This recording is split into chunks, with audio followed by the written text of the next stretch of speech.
No one tells you that you have to let go before you can grow. We always focus on moving forward and what comes next, and often forget to give attention to the things that we leave behind. We are gifted such an amazing opportunity within change to assess our lives and decide what we really want to carry moving forward.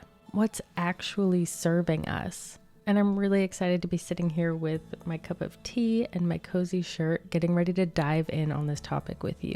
If you're watching it over on YouTube, you've got the pretty sweet shot of my adorable little llama mug. Anyway, this episode starts off my series on growth, and I have some kind of exciting news. I've actually created a planner to help guide you through growth all year long. It's like having a little me in your pocket, offering you pep talks, reminders to care for yourself, and encouraging you to grow.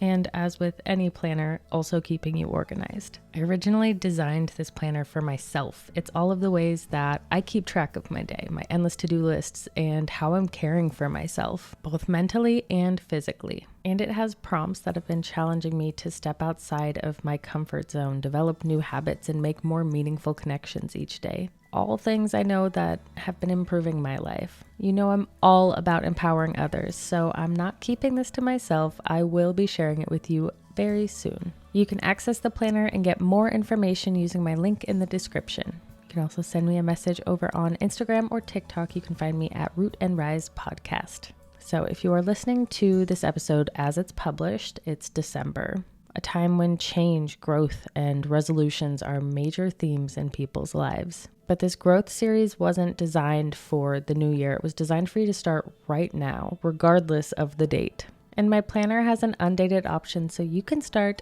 today. If you've listened to my episodes on New Year's resolutions, you know that I don't necessarily believe in them. I think that we should all be continually striving for growth all throughout the year, not just on one day. I've always been really confused with New Year's resolutions, and I'm even somebody who's partaken in them before. I think that what everybody loves about New Year's resolutions is that the new year brings hope. We feel like we finally have a chance at a new beginning. But why are we limiting ourselves to that chance and that opportunity just one time per year? We can have it all year round. And you know, we put things off and wait until the new year to start improving, growing, or expanding. We really build it up in our minds and get high hopes for the change that it's going to bring. But then the clock strikes midnight, and what are we left with? The same struggles, the same insecurities, the same negative mindsets as we had 1 minute before. Nothing has actually changed in us. That's because change takes time. It requires intentional efforts, forming new habits, stepping into new behaviors. It's not something that happens overnight unless you move in the middle of the night or something traumatic happens, but I'm not talking about that. I'm talking about working on ourselves for ourselves. Something else that needs to be acknowledged when talking about change is what is being left behind. Old ways of being, old habits, old mindsets, everything we might feel familiar with. It can be really uncomfortable and really scary to leave it behind. Just because we're happy doesn't mean there isn't space for acknowledging the feelings of sadness or loss. It's all a part of the process of change. As we grow and start to bring in new habits and new routines, relationships, or ways of being, we have to make room for them. And sometimes that looks like clearing out of some areas within your personal capacity. Because we all have this limited capacity in us that we can give to others. There's only so much of your time and energy that can go into your family, your home, your work, or even yourself. So when we look at moving forward and needing to bring in newness into our life, we have to try to look at some of the areas that we can remove. Those old habits, those toxic relationships, and behaviors that are no longer serving you. If you've been in any bar at closing time, you might be familiar with the Semisonic line, every new beginning comes from some other beginning's end. We've all heard it, it's etched into our brains at this point. But it's so true though. With this new beginning and this change comes an ending. But don't be too quick to let go of the past just yet. In order to move forward, we have to take stock of our lives, make a plan, and be intentional with how we want to show up moving forward. Taking the time to rid your life of unnecessary space takers will allow more space for all of that goodness that you're hoping for. Think about plants. If you leave dead or dying leaves on a plant, those leaves are actually taking away energy from that plant's growth, energy that could be spent forming new buds or new leaves. It could allow that plant to reach higher heights or a more luscious fullness. Well, you are that plant. And those dead leaves are the toxic relationships, bad habits, and unhealthy behaviors that you're hanging on to. Let's prune those dead leaves. Let's leave them behind and start allowing your energy to go toward areas that you really want to grow. That is how you root and rise, whether it's the new year or not. And I know that finding those leaves that you need to trim might not be as easy or as obvious as you might expect. You have to really dig deep to find those energy suckers. So be prepared. Getting that real with yourself can be pretty uncomfortable. No one really enjoys turning inward and searching for all of their faults or areas of growth. But if we don't take the time to truly let go of these dead leaves, pick them off one by one, they're just going to continue to linger in our life. They're going to take energy away from us and our growth. That is far more uncomfortable than just getting real with yourself. Doing the hard work now saves you the energy from having to do it later, which in turn allows you to put more time and energy into yourself and your own growth. When I'm offering guidance to clients or friends, I really like to take the time to really get to know you and understand who you are at your core. Really start to understand those thoughts that play in your head, those excuses that you make for yourself, and those limiting beliefs that are holding you back. Without being your personal guide through that journey, it's really impossible for me to know what you are experiencing right now. But I will offer some of the more common places you might see those dead leaves that need to be trimmed.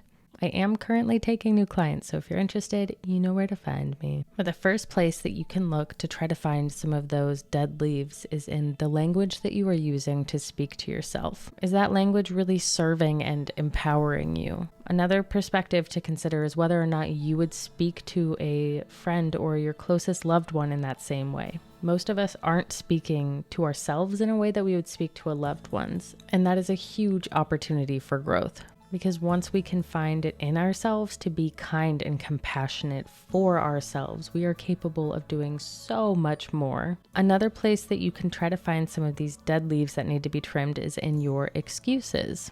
What excuses are holding you back?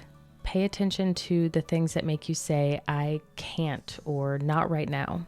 Or timelines that you've put on yourself, like I'll wear that outfit when I reach some personal physical goal. I'm here to remind you that you are deserving and worthy of accomplishing your dreams and growing and healing and, yes, even wearing that outfit. You are worthy of it just as you are right now, here in this moment. So let's leave behind those excuses. And the next thing that we're going to leave behind is comparison. Leave behind your need to compare yourself to others, the need for perfection, and all of the unrealistic expectations that come along with that. You are worthy of complete acceptance of your beautiful, wonderful self. We are all flawed in our own unique and beautiful ways. And none of those very normal and very natural flaws make us unworthy of acceptance of ourselves. Again, consider what you would tell a loved one who is comparing themselves to others. And while we're on the subject of others, that's actually the next place you need to look for dead leaves. Look at who you surround yourself with. Take a look at your friends, your family, those you give your most energy to. Are they lifting you up or are they bringing you down? Do you notice any kind of patterns in these relationships or even with past ones? I spoke about toxic patterns in relationships on my episode about the friendship breakup, because we don't need to keep repeating these same traumas. We deserve to move forward, heal, and grow. Learn your lesson and say thank you next. Assessing your relationships is so important because you become who you surround yourself with. It's natural to pick up those patterns, behaviors, and mindsets from those who you spend your most amount of time with. When you look at these people, really ask yourself, do they make me feel empowered and loved? Are they people that I admire? Do they inspire me to grow and succeed? You might be surprised who snuck into your core group before you got a chance to even realize they don't belong there. With that said, be gentle with yourself during this process. It's so easy to blame yourself for bringing everything in your life that you're realizing now doesn't belong there. Don't look at this as any kind of mistake. Whenever I hear someone say that they make a mistake, I like to ask, but did you learn from it? Because if you did, it wasn't truly a mistake. It wasn't all for nothing. You were able to gain and grow through that experience. You can turn all of those dead leaves into the very thing that you're wanting to do. Change and grow. Now that we're shedding all of those dead leaves, start thinking about where you want to be directing all of this new energy to. What do you want for yourself? Really picture the person that you want to be. What does that person do daily? What are their habits? What are their routines? What outfits do they wear? And what areas do you need to grow in your own life to help you get to be that person? In this growth series, we are going to explore where we are getting stuck, find those limiting beliefs and excuses, and start making a plan that will actually help us move forward into the growth that we want. To really step into who you are called to be and to accept this challenge of growth, click the link in the description. And if you purchase a planner this month, I will offer you a free one-on-one personal guidance session with yours truly. And like I said earlier, I am here to remind you that you are deserving and worthy of chasing your dreams, of healing and growing. And yes, wearing that outfit. You are worthy of it now, just as you are. And if you need me to remind you every single day, I will. I literally will. It's in my planner. I created it with all of these areas of growth in mind. These are the things that are working for me, and I'm not here to gatekeep them. I'm here to build you up so you can join me on this journey of rooting and rising.